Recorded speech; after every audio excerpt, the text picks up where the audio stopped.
The morning rush at Millstone Diner was just beginning when Chloe Barnes tied her apron and rolled her eyes at another long shift.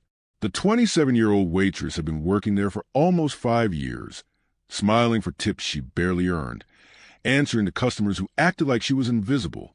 She told herself she was just tired, but deep down, bitterness had been building for a long time.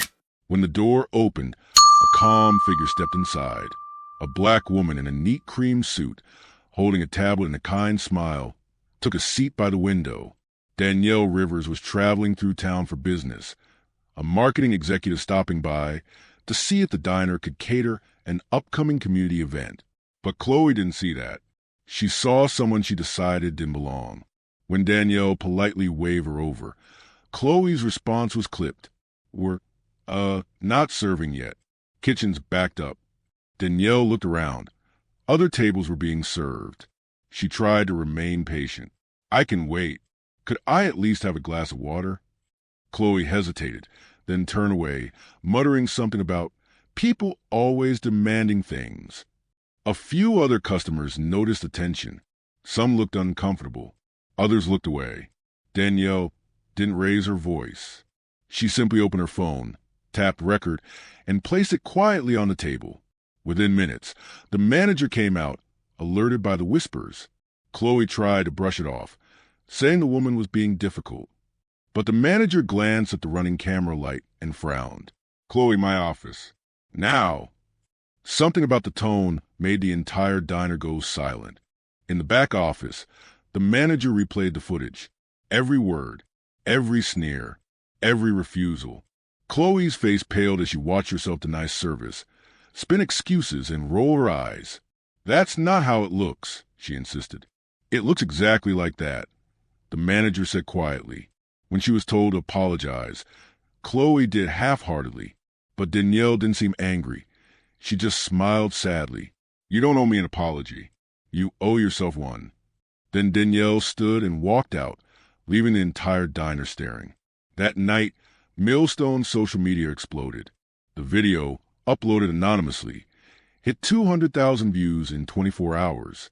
Comments poured in from people who had faced the same cold treatment. The hashtag refuse but resilient started trending. But the story wasn't over. 2 days later, the diner's owner called an emergency meeting. A new investor was joining the team, someone who'd recently bought into the chain to expand it nationally. When the door opened, Chloe froze. It was Danielle. The same woman she refused to serve now stood at the head of the table, holding the contract with her company's logo printed in gold. "Before we discuss business," Danielle said calmly, "I want to talk about dignity. The way we treat people defines us far more than what we serve on a plate." The room fell silent. Chloe's hands shook under the table. The next morning, Chloe didn't come to work, but Danielle sent a message. "You don't have to quit. You just have to learn." For weeks, the two women met after hours. Danielle didn't lecture. She listened. She told Chloe stories about her own mother, how she had cleaned restaurants like this one that put her through college. She explained how one act of kindness could rewrite someone's entire day. Slowly, Chloe began to see herself in a new light. She volunteered at a local shelter, served food without judgment, and started to understand how prejudice isn't always loud. It's quiet, disguised as assumption. 3 months later, Millstone Diner held a reopening event under its new name, the Rivers Cafe, honoring Danielle's late mother. Chloe stood beside Danielle as they welcomed customers, smiling genuinely this time. A news crew showed up, eager to cover the transformation story.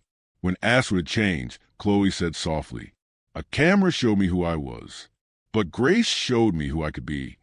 And that's when people understood this story wasn't just about a waitress or a customer. It was about how exposure can shame you, but empathy can heal you. Sometimes, the hardest truth isn't the one caught on camera. It's the one we have to face in ourselves.